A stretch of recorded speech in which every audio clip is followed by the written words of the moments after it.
Hey, it's Emmanuel here. And Ashton, you are listening And watching the ACS show. Oh,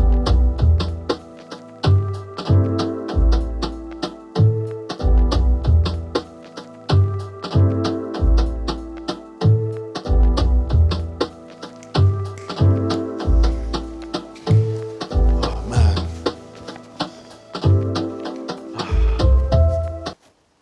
We have had the pleasure in presenting to you guys 12 episodes featuring some of the UK's best talents. For this special finale episode, we're taking you guys down memory lane. For episode 1, we kicked off the series with the Prince of LA, Mr. Damson Idris. What was that hotel that he was raving on about?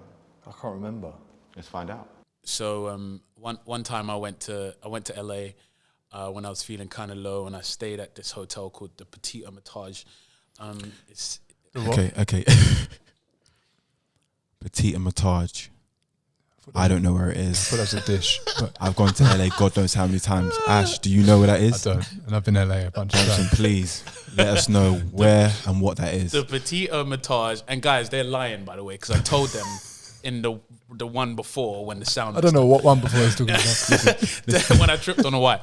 The Petit Hermitage is this amazing hotel in Cynthia in West Hollywood. And the building literally is like this, right? Okay. By the way, last time I did it, I pointed at this flat. I think Damson's having deja vu because I don't know. But it's really beautiful because it's like it's this hidden place that there's not a lot of photography, and you really can go there and find yourself, right? And there's all these beautiful bungalows there, and I stayed there for a month, and I just listened to Sade, became the biggest Sade fan in the world. I had like Jezebel and Is It a Crime like on loop. Repeat, yeah. And those are the Tune. times I really stay on touch with my mental health. It's just go into places and being in my own space, away from acting, away from responsibility. That's what's important. Well, we know where to find Damson if his phone doesn't ring. So, if you guys are an avid festival goer, you will recognize our next guest on episode 2. Kojey Radical has eradicated genres and boundaries within music. There were so many insightful moments during that interview. This is our favourite. I would love the youths from my estate or from other estates to stop seeing Shoreditch as like a holiday. They go like a snapper. Like they don't belong there, and do you know what I mean? They managed to get through with a little visa and a passport, and they're gonna have a good time. And that's ours. Yeah, Do you know what I'm saying? yeah. Like that's ours. Like go there like it's home. Come in your slippers. Do you know what I'm saying? Like don't feel afraid to exist outside of areas innately described as black. You are you anyway. Don't shrink yourself. Go where you want. And I think for me, that was one of the benefits of living in Hoxton, is that everyone on my estate, on my block, wanted to stay in Hoxton, maybe go down to Murray Grove, do you know what I mean, or through Fields or Balance or whatever it was. I wanted to go to the city. A, there was no smoke. and B, from young, I wanted to condition myself to belong without having to shrink myself. So I would be in the Tate in a tracksuit, do you know what I'm saying, that I'd just come off the block on. But that's important. Do you see what I'm Looking saying? back, it's important that you took those. Yeah, man. Did those things. You know? Walking through the National Portrait Gallery with 2 pairs of tracksuit bottoms on. If you are not following our next guest on episode 3, then you guys are missing out on some giggles. DJ Fat Tony's life has been one hell of a ride, and he's arrived at the best part. He must have with all the trainers he has. When I got clean, right, the last day before I went to rehab, I had 1 pair of shoes and 1 tooth, right? And the shoes I'd stole from some man's house the night before, the trainers. I'd left my busted old trainers and saw he's on the way out. And I thought, I'll have them. And they were like slightly too small, so I took the insoles out, right? Yeah. You know, that old trick. And I was like busting these trainers around town. And I went to street them and I had 1 pair of trainers. Today I probably have thousands of pairs. You need to get a photo of that. Well, they're in the lockup. We're going to sell them all. I'm going to actually do a resale at Selfridges in June or July for charity. I'm going to take. They're going to have the downstairs bit. I think it's going to be the window bit for 2 days, and they're going to sell all my old clothes, all the stuff that I've been sent from companies, because you know it's just like sitting in lockup. The most frequently asked question we hear from you guys is, where can we listen to the music on the show? All of the music lives on SoundCloud, so now we have 12 episodes that are live on there, so you can go and catch up on. Now, speaking of music, we kicked off our first special with the Ghanaian hitmaker Jules, aka Jules Baby.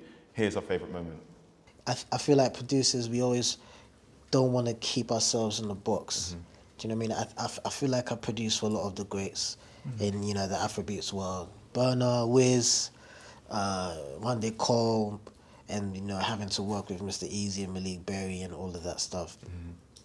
It's always good to like go on. Ticked no, off, basically. basically. Yeah. A star list. Do you know, but it's like you would like to branch out. So the Gold Link opportunity came, I took it. I didn't even waste time. And, you know, after that, other opportunities like Masego and having sessions with Van Jess and stuff, all of that kind of like happened. Now, our guest for episode number 5 needs no introduction at all. Bimini Bombulash is an absolute superstar, which I'm sure most of you guys are aware of by now. Here Bimini suggests who they would lips, marry, or cancel. Right, let's have some fun. Let's definitely have On some a lighter fun. note, Emmanuel is going to say 3 names, Okay. Ooh. and you're going to say lips, marry, or cancel. Lips. So it's lips kiss. Lips is a kiss. Marry is and we say cancel, not kill now. Yeah. Yeah. Okay. Exactly. If you want to cancel all of them, you can. Yeah. Or if you want to kill him, you can kill him as well. Okay, It's up cool. to you. Let's go for Okay, it. so Matt Hancock, Sadiq Khan, Boris Johnson. Oh my goodness. I know it's a hard one. We made this as hard as possible. It was by the way. very hard. yeah. I will definitely say marry Sadiq. Okay. Yeah, for sure. Okay. And now this is a really difficult one because I Who want to you gonna cancel lips? both of them. I mean, who the hell? Like, out of Matt Hancock and Boris Johnson, who do you want to kiss? I mean, I think you've seen one of them kiss anyway. Well, exactly. That's what I mean. Let's. Oh, I don't know because I don't want to get cancelled for saying this. Listen, This will be the headline. This is how you feel today. You might feel different tomorrow. Yeah, it's going to be Bimini talks about wanting to snog Matt Hancock. Bimini was a good laugh. Make sure you check that episode out if you haven't seen it yet. Now, one of the perks about doing what we do is being able to travel and meet people. We had the absolute pleasure in meeting Will Poulter on a turbulent flight to Milan. And I hate flying. He hates flying. Will Poulter is as genuine as they say he is. I didn't feel like I was really in touch with my purpose, and then getting a chance to act in that film, I think really kind of confirmed it for me that at least that's what I wanted to do. I didn't know whether it was going to become a reality or, you know, a sustainable profession, you know, until much later down the line, but it definitely woke me Until up. those checks start rolling in. No, absolutely. Well, I don't know. It was just one of those where I got a taste of something that made me feel like, oh, this is me, you know. And you felt good. Yeah, exactly. And I felt like I was doing what I was supposed to be doing, you know. What now, when you look back, was it that? What film means the most to you over the years, or TV series, or project? Yeah, I've been really fortunate in the sense that with each job, I feel like I've grown in some department or another. I've been able to sort of develop my own kind of identity through the, you know, work experience and whatever experience I've had playing characters. And, you know, it's also come with travel and the opportunity to meet people from around the world. And, you know, I'm really grateful that that's part of my sort of, my working experience. The job that probably was most kind of transformative to me was probably Detroit, which... Okay. Wow, incredible film. I mean, if you haven't watched Detroit, you need to watch that ASAP because that film itself is... It's very moving. It's very moving, yeah. It's moving, but it's also very eye-opening because this is a real story, you know? Yeah. And a real time, most importantly. Do you know what I mean? Yeah, fully, man. Exactly. That was the first thing for me. Is here was this kind of horrendous sort of, you know, horrendously inhumane story that I wasn't even aware of. That, in fact, and without speaking out of turn, I think a lot of America wasn't aware of, and even some Detroiters didn't know about it. For our second and final special, we ventured back to Soho Farmhouse to lounge with Bastille's frontman, Dan Smith. Now, even for the UK's most touring band, getting back into the swing of live shows has been a whirlwind in itself. And here's Dan telling us why. When we took it to festivals a few weeks ago, I was kind of shitting myself because I was like, well, on the first night we headlined this festival on the Friday, and there's all these people who haven't been to a gig in like a year and a half, 2 years, and they're so excited. All these kids like off their nut, like let's go. And then whose I'm strings are like, and here's a violin, and like they kept like chanting like Pompeii, and I was like about that. I think the beautiful thing about that is that people get to almost make a new interpretation of that song. Yeah. You know, Yeah. it's great with, you know, what everyone knows and that upbeat vibe to Pompeii, but hearing it in a different setting makes you understand the intricacies, you know, how beautiful the actual song is, away from, you know, the heavy bass or, you know, the do you know what I mean? So that bombast and the beats and all that stuff. So that's beautiful. Totally, and it's fun because as well, like, you know, there's a song we have called Two Evils, like the lesser of two evils, and it's from our second album, and it's just a sort of like tremolo guitar and a vocal, and I wanted it to be like creepy, bang bang, my baby shot me down kind of vibe. Okay. And it's that on the album, but then when we do it live, it's got this like hard sort of like hip hop beat, and one of the singers, Joel, who's got the most insane gospel voice you've ever heard, isn't he? I know him. Fucking ridiculous. What's his hair like right now? Like blonde hair. Blonde. Okay, Yeah. still blonde. Okay. Like insane. I think he sings with Ollie a bunch, and Okay.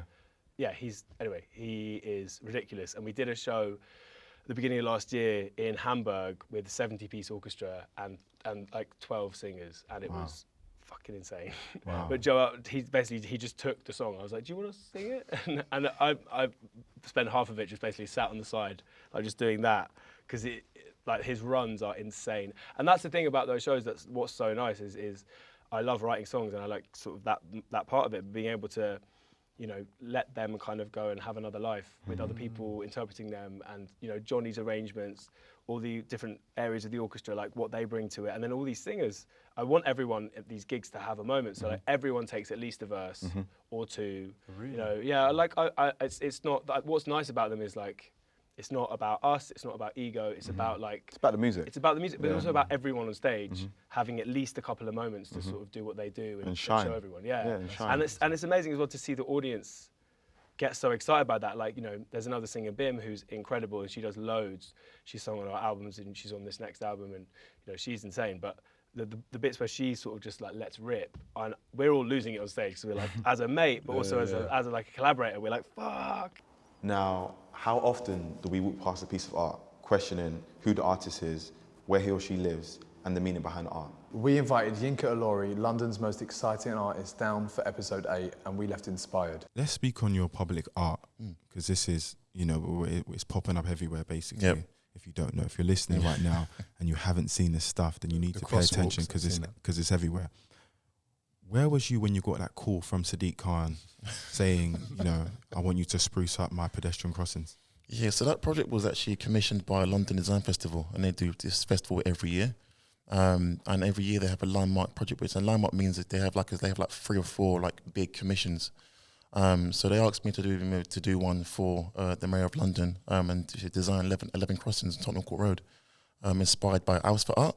So it was commissioned by Bloomberg, LDF, and Camden Council. So they said, we would love what you do, can you do it? And I was like, yeah, why not? Amazing. But I didn't understand how big it was going to be until I went there, you know, on the sort of press preview, and it was bonkers. Do you find people just like tagging you in stories like all the time from it, or is it more Yeah. people don't know who the artist is that created it, or is it quite obvious? It's a mixture. I think my style is, you know, is quite distinctive enough. People know my work without even me, I think, have to be there, which I think is quite a blessing. But people are actually mad. People actually go in the middle of the road and take selfies while the traffic is going. I'm like, you lot. It's like the Beatles album cover. Yeah. You know what I mean? Like walking across. The ACS show is a platform for myself and Emmanuel to host open conversations and share our perspectives. One of our objectives this season was to invite a fashion designer on the show and understand their world. Who better than London's Daniel Fletcher, who is now the creative director of the menswear at Fiorucci. You studied menswear at Central St Martin's.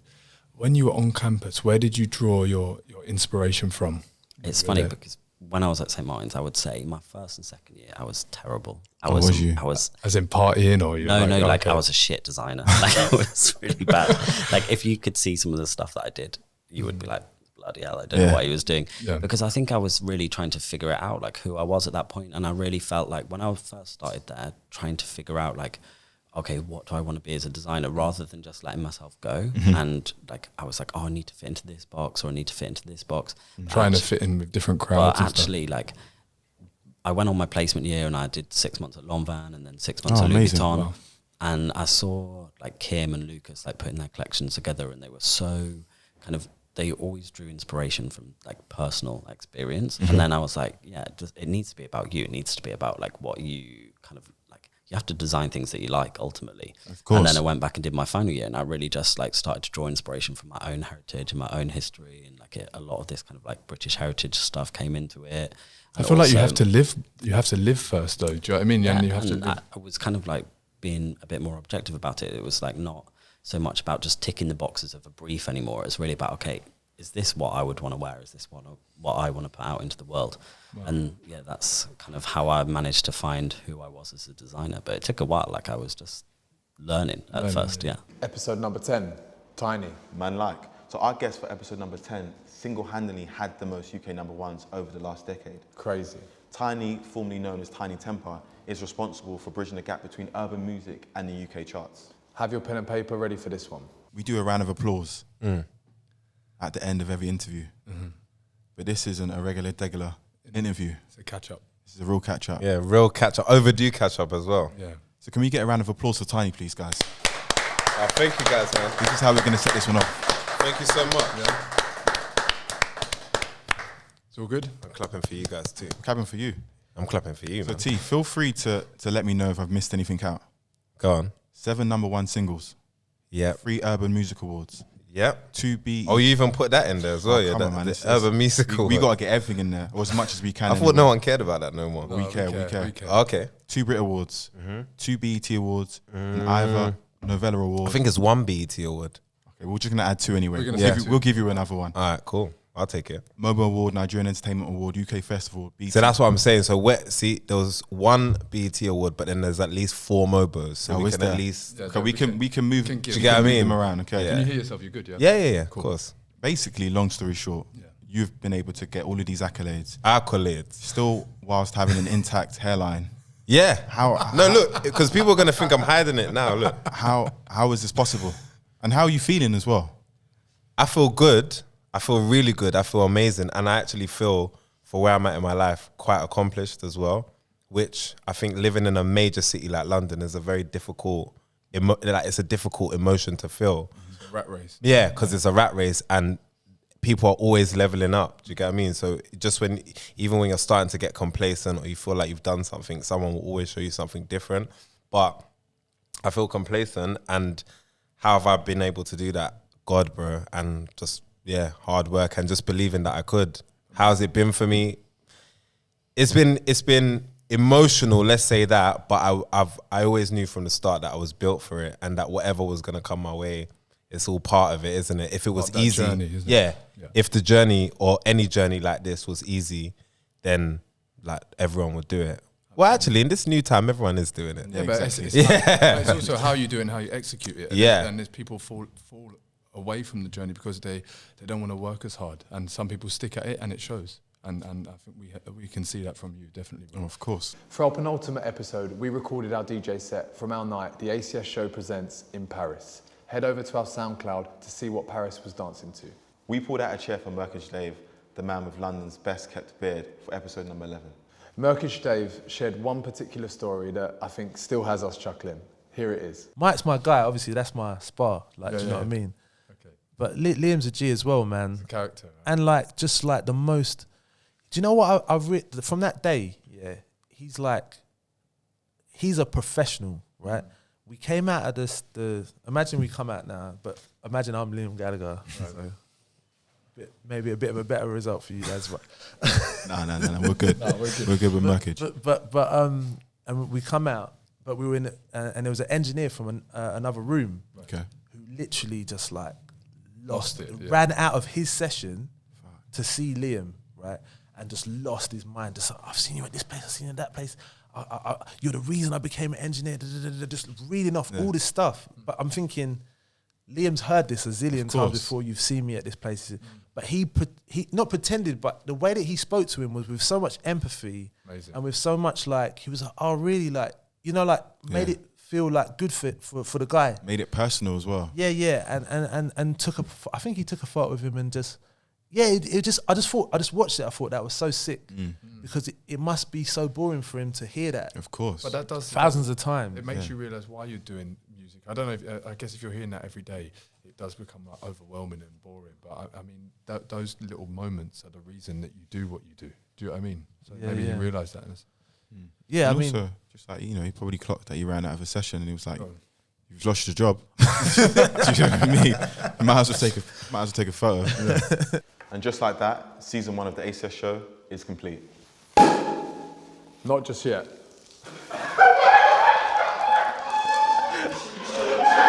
Oh, yeah. As it's the holiday season, it's only right that we extend our love and our gratitude. I meant to say what's there left to do. It's lovely. As it's the holiday season, it's only right we extend our love and our gratitude.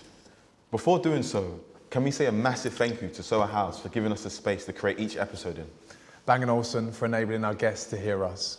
Bentley Motors for getting our guests to each episode on time, in comfort and safe. And last but definitely not least, My Theresa Men for allowing the guests to pick an outfit that they can wear on the show and look amazing. So now, for the last 11 months, our incredibly dedicated and hard-working crew have had to endure us looking fly as hell. So it's only right that we return the honours. Tej! Yes. Do the honours. Come through, Ash, come through, bring the champagne. Okay. Jeez! This is you, bro. My guy. This is you, bro. My G. Killed it. Shame we can't play basketball, but it's fine. This is you. Come on, bro, man. This is bro. This is it, bro. Come on, man. This is bro. Yes, and this is for you. Thank you, guys. Genuinely.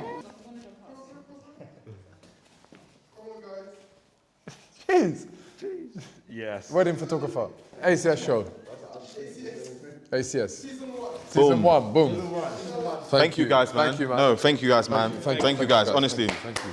Thank you guys. This is the final clap.